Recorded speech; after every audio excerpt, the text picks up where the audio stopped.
some May I jump in? Go ahead, one moment, please.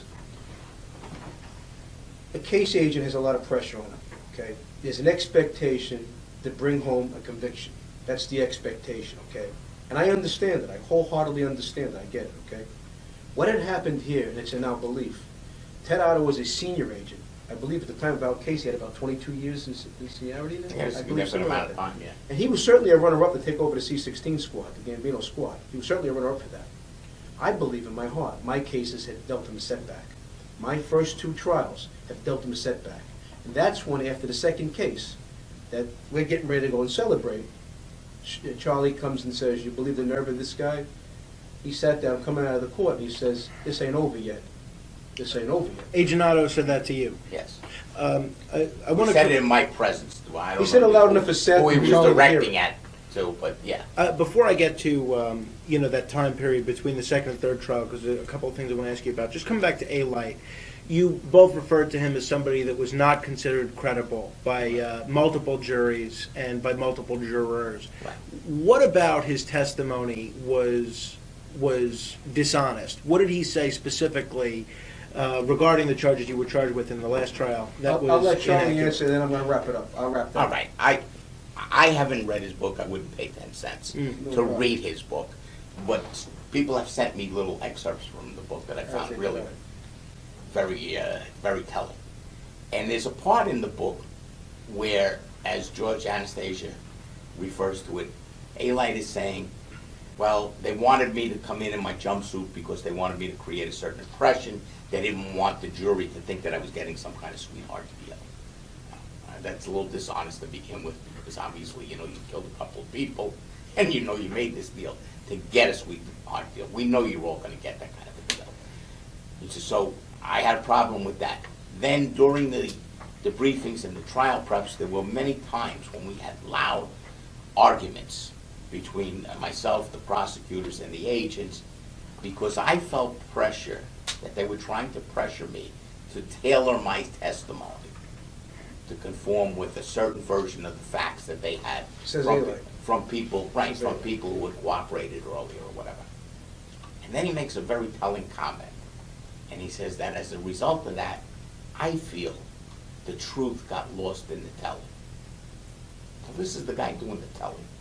So if he's telling you that as a result of pressure or whatever he felt that he didn't tell the truth, that's pretty good for me. That's probably the only honest thing that he said in his book. And what do you want to add? That being said, what the government didn't expect us to do was to go into WITSEC, which we had done. And I've digested all the 302s and the police reports and so on, Peter Sicaro, Kevin McMahon, a new cooperative, Affinity. I went through all their reports. And in their reports, every single one of them were at odds with Alite. Peter Sicaro, again, who was an Italian, who was a associate for many, many years. In fact, I was told while I was away, he was proposed and he declined, is what I was told, okay? And it's in his reports as well. That was far more in the know than an Alite would be in the know. Disputed Alite on several murders. Now, a murder is significant. If you want to embellish, you want to lie about someone on a burglary or robbery or something, where a guy's going to get hit with 10 years, all right, well, maybe you can look at it and say, well, the end justifies the means. 10 years for this, or you did something wrong in your life. But murder is life without parole. It's lights out, okay? And Peter Sicaro, as well as several others, if you look in my book, you see I put their 302s, I mirror them side by side, and you could see how Alite would embellish, repetitively. And so much it got to a point, Frank, that some of the jurors would even turn their chairs. He was testifying. Now look, quick example. This is John Alite's 302s. Pretty significant, huh? Certainly. And remember, the government, well, Alite's book, they said I was a rat.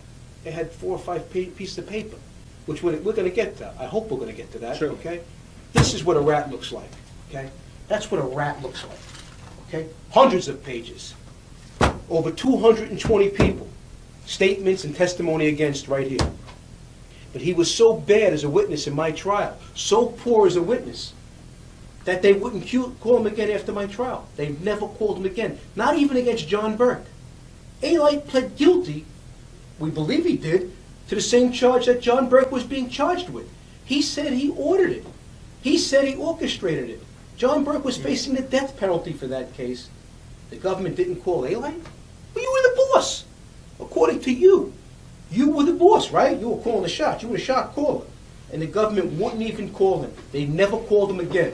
He gave information on over 220 people, and they never called him for one case. Why is that? You tell me, as a crime, tell me why. Well, and additionally, he did testify in the Charles Carniglia trial. Before my case. Before your case. Before my case. And Carniglia, who was convicted of multiple murders. But the one he testified. The one that A-Light testified to, the jury who convicted Carniglia of so much else. A-Light testified that Carniglia confessed the murder to him. The evidence against Carniglia in his trial was overwhelming on any number of counts. The only count he was acquitted of was the count where A-Light said he confessed to. So in Carniglia's case, the jury doesn't believe A-Light. Right. In John Gotti's case, the jury doesn't believe A-Light. And then in John Burke's trial, the government doesn't even call A-Light Right. as a witness. That's correct. They never called him again, Frank. And if I may, Charlie, that blows my mind because, look, you could take, for example, measure it up. Sal Vitale. Sal Vitale, these are his 302s. All right? About the same size as A-Light's. Now, Sal Vitale was a significant witness, and they used him. I've seen him in multiple trials. Well, they used him often. This is his 302s right here. These are Sal Vitale's right here, the rubber band of Sal Vitale's. They used him in many trials, and they were very successful with Sal Vitale. Very successful, okay? Credible witness, I believe. At least that's the way it came off. How do you not? Look, you never call the guy again. He was never to be heard from again. And they got him out of jail as fast as they can and relocated him right back to the old neighborhood again.